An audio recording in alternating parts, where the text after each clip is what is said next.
Hi guys, good morning. Ayan, naglaga po ako ng isda. Ayan po yung isdang dalag.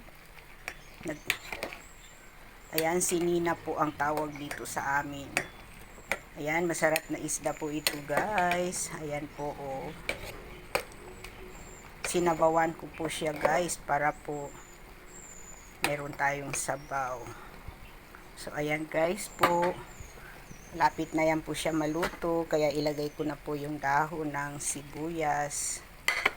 Ayan.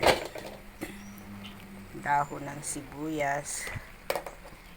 Ang sarap talaga ito guys. Ayan. So magtikim po tayo guys, kung tikman natin kung okay na po yung lasa niya.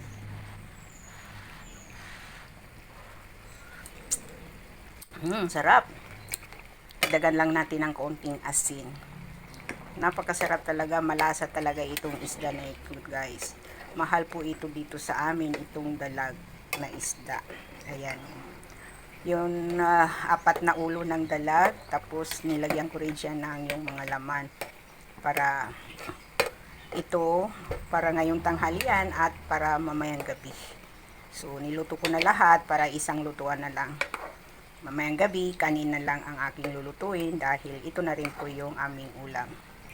So ayan guys, tingnan nyo, diba? Ang sarap-sarap guys. So lalagyan ko ulit siya ng asin para po totally na tamang-tama na yung kaniyang lasa. So malapit na po yan siya maluto guys.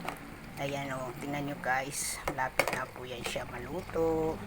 Ayan guys, maraming salamat po guys sa inyong panunood sa aking mga video.